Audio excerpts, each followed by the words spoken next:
tila inosenteng binatilyong si Sison na ito ay isa lamang normal na estudyante sa high school sa araw.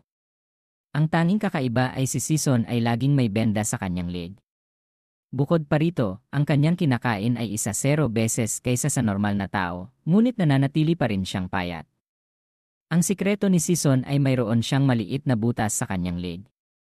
Mula sa butas na ito, ang mga langgam ay pumapasok at lumalabas, sumasayaw ng ligaw. Napaka-absurd. Isang gabi, si Sison ay naglalakad nang makasalubong niya ang dalawang hudlom na hinahabol ang isang babae. Ang babae ay may nakakapukaw na katawan at ang kanyang mukha ay maganda. Alam mo na agad na gusto siyang gahasain ng dalawang masasamang iyon. Nang ipinipilit siya ng mga ito sa isang sikreto, lumitaw si Camison. Umunguya pa rin siya ng isang piraso ng cake. Lumayo kayo sa kanya kung ayaw ninyong mamatay ng maaga. Karaniwan, ito ay magiging isang eksena ng pagliligtas ng bayani sa isang dalaga. Ngunit ang dalawang hudlom nang makita nila si Sison ay isa lamang batang lalaki kaya sila ay natawa. Itinulak nila si Camison na parang manok. Ang kanilang mga bibig ay hindi tumitigil sa pagbabanta na susuntukin siya kung hindi siya alis. Si Camison ay hindi nagsalita at agad na pinunit ang benda sa kanyang leg na naglalantad ng isang butas. Ang mas kakaiba ay maraming itim na langgam ang dahan-dahang lumabas mula sa butas. Umalis ka rito! Sigaw ng isang hudlom kay Sison, ngunit pagkatapos niyang sabihin ang mga salita, bigla niyang naramdaman ang isang mainit at malapot na likido na sumabog sa kanyang mukha. Nang lumingon siya, ang magandang babae sa masikip na damit ay naging isang nakakatakot na halimaw. Sinunggaban siya nito at ang kanyang kinahinatnan ay hindi naiiba sa kanyang kapwa. Si Sison sa sandaling ito ay natatakpan ng mga itim na langgam. Pagkatapos patayin ng halimaw ang dalawang hudlom, lumingon ito sa kanya nang may nagbabantang tingin. Haharang ka na naman sa akin, di ba, itim na langgam? Kinabukasan, hinarangan ng pulis ang sikreto. Ang pinangyarihan ng massacre ay parang isang larangan ng digmaan. Natagpuan lamang nila ang ibabang bahagi ng katawan at kanang braso ng isang lalaki. Naisip nila sa kanilang sarili na hindi nila alam kung aling gang ang nagbayad sa isa't isa sa puntong ito. Ayon sa mga saksi, isang binata ang nakita sa pinangyarihan. Biglang napansin ng detective ang isa pang detalye, iyon ay isang lalagyan na puno ng mumo ng cake na napapalibutan ng mga itim na langgam na nakahiga sa sikreto. Sinindihan niya ang isang sigarilyo at patuloy na bumubulong, isang binata, ha? Kasabay nito, sa silid-aralan, si Sison ay abala sa kanyang hilig sa pagkain ng merienda. Ibinahagi ng kanilang guro ang impormasyon tungkol sa kaso sa sikreto sa Namun District kagabi. Kinumpirma ng pulisya na ang insidente ay may kaugnayan sa mga tronglen, halimaw, kaya pinaalalahanan ng guro ang kanyang mga mag-aaral na huwag magtipon-tipon pagkatapos ng klase kung ayaw nilang magkaproblema. Nagkataon, nakatira si Choi Ag, ang class president sa Namun District, kaya nagboluntaryo si Bang si Jane na samahan siya pauwi pagkatapos ng klase. Sa likod ng klase, ang ilang kakaibang mag-aaral ay nagbibiruan. Naniniwala ka ba na umiiral ang mga halimaw? Naman. Mayroon tayong isa sa ating klase. Si Ong Eli Camison. Ang pukyutan na si Camison. Tumawa ang lahat. Si Camison ay abala pa rin sa pagkain. Marahil ang palayaw niyang ihalimaw o pukyutan ay nagmula sa kanyang ugali na gustong kumain ng matatamis. Pagkatapos ibahagi ang tungkol sa mga halimaw, muling binanggit ng guro ang bagay na kinasusuklaman ng lahat, iyon ay ang pangongolekta ng mga takdang aralin. Ngunit sa panahon ng recess, ang ilang tamad na estudyante ay lumapit kay Choi Ag at pinilit siya na huwag mangolekta ng takdang aralin. Ang dahilan ay simple lamang, hindi nila ginawa ang kanilang takdang aralin at gusto nilang hilahin ang iba pababa kasama nila. Nang hindi alam ni Choi Ag kung ano ang gagawin, lumapit si Sison at ibinigay sa kanya ang kanyang natapos na takdang aralin. Ang aksyon na ito ay parang pagliligtas kay dalawang lalaki. Ito ay ikinatuwa niya ng husto. Ngunit pagkatapos bumalik si Sison sa kanyang upuan, ang ilang tamad na estudyante ay lumipat sa kanya. Sinipa nila ang kanyang mesa at sinira ang kanyang notebook. Uy, Ong Es. Hindi mo ba alam kung ano ang nangyayari? Sumusunod ka lang sa mga sinasabi ng guro. Nakakainis ka. Bakit ka laging may benda sa iyong leg? Tinatago mo ba ang marka ng halik? Sinimulan ng dalawang lalaki na magkagulo sa upuan ni Mison. Nang marinig ito ni Choi-ag, bumaling siya kay Bang Se-jane at tinanong kung ano ang marka ng halik. Nang sabihin ng babae na ito ay isang marka na ginawa pagkatapos sumuso sa leg, namula agad ang kanyang mga pisngi. Sa kabilang panig, sinusubukan ng dalawang lalaki na alisin ang benda, ngunit siyempre walang marka ng halik. Nakita lamang nila ang isang malaking itim na tuldok. Ito ay nagpagalit sa kanilang dalawa. Uy, baliw! Naglalagay ka ng benda 24 paghahati 7 para lang takpan ang isang nunal. Sinunggaban ng isa sa kanila ang kwelyo ni Kamison. Gayunpaman, nang susuntukin na sana siya, bigla nilang nakita ang isang langgam na lumabas sa butas. Mabilis na gumapang ang itim na langgam sa ilalim ng kwelyo ni Mison. Natakot ang dalawa na tumakbo paatras at itinuro kay Kamison, na patuloy na nauutal, "Holy cow! May lumabas na langgam mula sa kanyang nunal." "Ano yun?" "Kalma ka. Isa lang yang langgam," sabi ni Bang Se-jin kay Kwa. Pagkatapos ay lumingon siya kay Choi at tinanong, "Gusto mo ba si Kamison?" Sa simula, itinanggi ito ni Choi ngunit ang kanyang nakahiyang ekspresyon ay nagtaksil sa kanya. Sinabi ni Ag na gusto niya ng kaunti. Pagkatapos ng lahat, mahusay si Mison sa kanyang pag-aaral, mahusay sa sports, at isang tunay na fotbo. Sino ang hindi magkakagusto sa isang taong katulad niya? Napaisip si Choi at hindi sinasadyang nagusot ang notebook sa kanyang kamay. Nagmamadali siyang pumunta sa faculty room para isumite ang kanyang takdang aralin. Nang makita ng guro na dalawa lamang ang isinumite na takdang aralin, nagalit siya.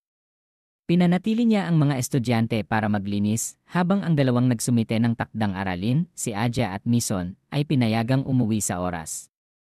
Sa daan pa uwi, nag-aalangan si Choi na sabihin ito sa klase. Natatakot siya na ang mga tamad na estudyante ay patuloy na gagamitin siya. Bukod pa rito, hindi rin ginawa ni Bang Se-jane ang kanyang takdang aralin. Gusto niyang tulungan siyang maglinis at pagkatapos ay umuwi ng magkasama. Ngunit sa daan, nakita ni Ag si Kamison na sinusubukang idikit ang kanyang benda. Naalala niya na siya rin ay nasa Namon District. Lumapit si Choi para makipag-usap sa kanya. Sinabi niya ang tungkol sa pagpayag ng guro sa kanilang dalawa na umuwi ng maaga, habang ang iba ay kailangang maglinis, ngunit walang pakialam si Mison at sumagot lamang ng Chium. Pagkatapos ay naglakas loob si Choi, nayayain siyang umuwi ng magkasama, ngunit tumanggi si Sison dahil abala siya. Sa pagtatapos ng klase, kinailangan ni Choi na tulungan si Bang Se-jin na maglinis upang makauwi silang magkasama. Tulad ng kanyang inaasahan, patuloy na nagmumura ang ilang mag-aaral na mababa ang marka. Ngunit walang pakialam si Choi, iniisip lamang niya na tinanggihan siya ng kanyang crush na umuwi ng magkasama. Ikinuwento ni A kay Rasjin na nagpatawa sa kanya. Sinabi ni Bang S-jin na masyadong malupit si Sison, ngunit patuloy na ipinagtanggol ni A na napakabait niya. Habang nagsitsismisan ang dalawang babae, nawala ang dalawang estudyanteng mababa ang marka. Nagtago sila sa isang sulok para umiwas sa pagtatrabaho at magsismisan tungkol kay Sison. Kinumpirma ng isa na nakita niya ang isang itim na langgam na gumagapang mula sa kanyang nunal, habang ang isa naman ay naisip na ang una ay baliw. Naglalakad sila at nagsasalita, na hindi napapansin na nakaharap na sila sa isang halimaw. Nang malaman nila ang panganib, huli na ang lahat. Hinakop ng halimaw ang isang lalaki sa isang malaking kagat, habang ang isa naman, dahil sa takot, ay nakatayo lang sa kanyang kinatatayuan at pinanood ang ulo ng bata na gumulong na parang nyog. Pagkatapos ay gumulong ito sa paanan ng isang babaeng naglilinis sa malapit. Sumigaw ang babae, pagkatapos ay tumakbo na parang sinusubukan niyang makakuha ng isang Olympic gold medal sa track and field. "Tumakbo kayo! Halimaw!" Ang karamihan ay naging magulo dahil sa paglitaw ng isang kakaibang halimaw. Ang Bang Se-jane at Choi ay nagmadali ring tumakbo, ngunit biglang bumilis ang mabagal na halimaw na nagdulot ng mas maraming kaguluhan. Itinulak ng isang nerd si Bang Se-jane at itinapon siya sa likod. Tumama ang ulo ni Bang Se-jane sa isang bato at agad na nawalan ng malay. Tinulungan siya ni Choi na tumayo. Kailangan nilang tumakbo, ngunit dumating na ang halimaw. Tumayo ito sa harap ng dalawang babae at inulit ang kakaibang sinabi. "Sinabi ko na ni." Nakaramdam ng kawalan ng pag-asa si Choi mahina siyang tumayo sa harap ni Bang Se-jane at pinigilan ang halimaw, ngunit hindi niya inaasahan na may reaksyon ang halimaw na yon nang makita siya nito. Ang mukha nito ay nagbago ng kaunti at naging mas parang tao. Class President. Sinabi ng guro na maaari kang umuwi pagkatapos ng klase, di ba? Labis na nagulat si Choi, sino ang mag-aakalang ang halimaw na nasa harap niya ay ang kanilang guro. Pinagsama ng halimaw ang kanyang mga kamay at itinaas ang mga ito, handang ibaba ang mga ito sa ulo ni Choi. Halos sumigaw ito, pakinggan mo ang sinasabi ko. Umiyak si Choi at ipinikit ang kanyang mga mata, naghihintay na kunin siya ng kamatayan. Ngunit sa sandaling ito, naputol ang kamay ng guro halimaw. Iminulat ni Choi ang kanyang mga mata at nakita ang presensya ng isa pang kakaibang tao na natatakpan ng itim. Labis na nagulat si Choi na nawalan siya ng malay. Sinunggaban siya ng kakaibang tao. At pagkatapos ay hinarap ang pangit na halimaw. Pinaningkitan ng guro ang kanyang mga mata at tiningnan siya, at pagkatapos ay tinanong siya, alam ko na ikaw ang taong itim na langgam, ngunit bakit mo palaging hinahanap ang iyong sariling uri? Nakikipaglaban ka ba upang protektahan ang sangkatauhan? Isinigaw ng guro sa taong itim na langgam na ang mga halimaw ay nasa ilalim ng food chain. Nag-evolve sila upang pamunuan ang lahat, hindi upang protektahan ang mahina tulad ng mga tao. Ngunit tila hindi nakikinig ang taong itim na langgam sa paliwanag ng nalulong. Gumawa siya ng isang suntok na parang kulob na nagpatalsik sa guro at dumikit sa dingding sa likuran niya. Sa pagkakataong iyon, dahan-dahan siyang binuhat ni taong itim ang walang malay na bank si Jane at pagkatapos ay inilagay ang dalawang babae sa isang sulok. Maling laban na. Hindi ito isang laban. Nangangaso at kinakain ko lang kayo. Nang marinig ito ng guro, lalong nagulat siya. Malinaw na ang taong itim na langgam ay isa ring halimaw, ngunit nangangaso at kinakain niya ang kanyang sariling uri. Naramdaman niya na siya ay isang basura. Ang kanyang intensyon na lumaban ay agad na pinataas sa pinakamataas. Kung gayon, isara natin ang ideya na makakain mo ako. Sa ngalan ng mga bumagsak, mumuyain kita ng buhay, hayop na itim na langgam. Nag-squat ang guro at naging isang bilog, pagkatapos ay humarurot patungo sa taong itim. Ang bilis na ito ay kamangha-mangha. Hindi nakayanan ng taong itim na langgam ang suntok na ito. Tinamaan siya at tumagos sa bakod, na sa huli ay bumagsak sa lupa. Isang langgam ka lang, ngunit gusto mong tumayo sa aking paraan. Ang mga langgam ay tatapakan. Lumipad ang guro, pagkatapos ay nagsimulang humarurot pababa na may acceleration at gravity. Tiyak na madudurog ang taong itim. Hindi niya maiwasan at knockout. Muling lumipad ang guro, gustong ulitin ang suntok na yon. Ang taong itim sa sandaling ito ay nakahiga sa lupa, na para bang nabasag ang kanyang mga buto. Maghanda para sa paglipat. Marahang nagsalita siya. Nagsimulang sumugod ang guro mula sa itaas. Sa isang tunog, ang banggaan ay mas nakakagulat kaysa sa una. Tumawa siya na naniniwalang ang taong itim ay lubusang dinurog. Ngunit nang matauhan siya, napagtanto niya na ang kanyang katawan ay tinusok ng isang matulis na bagay. Iyon ang braso na may matutulis na kuko ng taong itim. Nasaktan siya ng husto. Ano ang nangyayari? Nagtatago ka ba ng mga armas? Hindi siyempre. Ang baluti ng taong itim ay binubuo ng hindi mabilang na mga itim na langgam. Kanina ay hiniling niya sa mga langgam sa kanyang kanang paa na lumipat sa kanyang kanang kamay na nagpapatibay sa baluti doon at lumilikha ng isang guwantes na may matutulis na kuko. Ang tangang iyon ay bumaba sa mataas na bilis, kaya ang katawan na tinusok ay natural lamang. Patuloy sa paglipat. Ipinag-utos ng taong itim. Ang mga langgam sa kanyang kaliwang paa ay nagsimulang umalis at ang kanyang kaliwang braso ay pinatibay sa parehong paraan.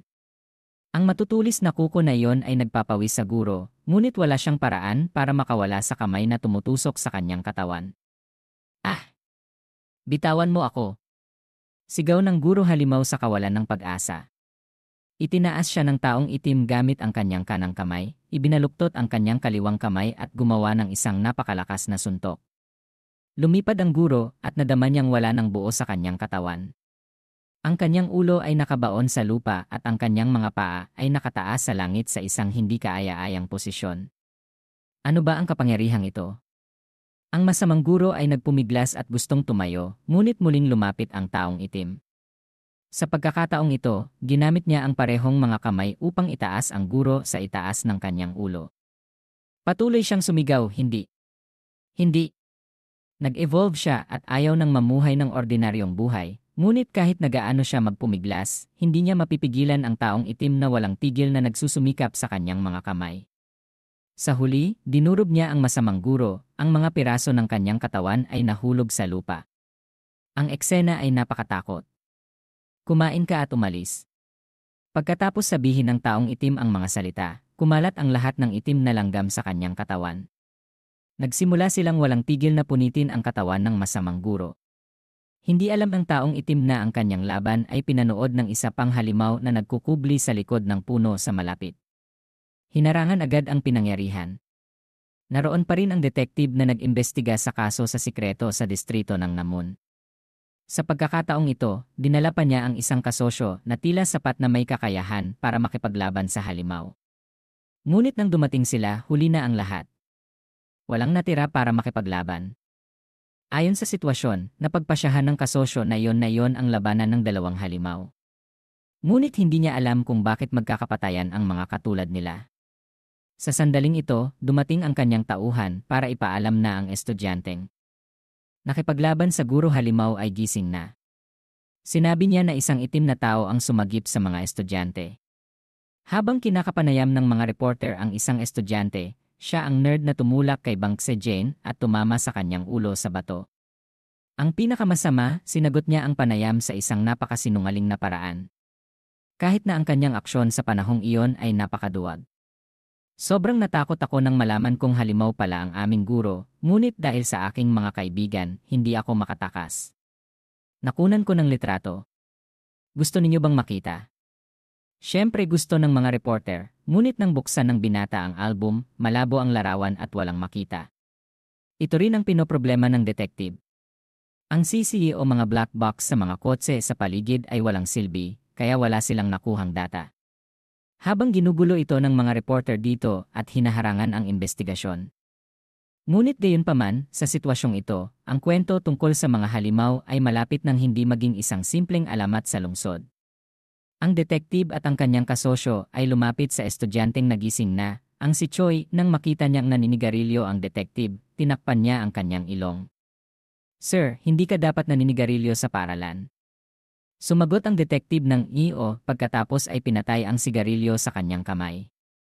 Nakakatawa ang sabi ng kanyang kasosyo na hindi iyon sigarilyo kundi insecticide. Ito ay hindi makatwiran, ngunit ito ay totoo.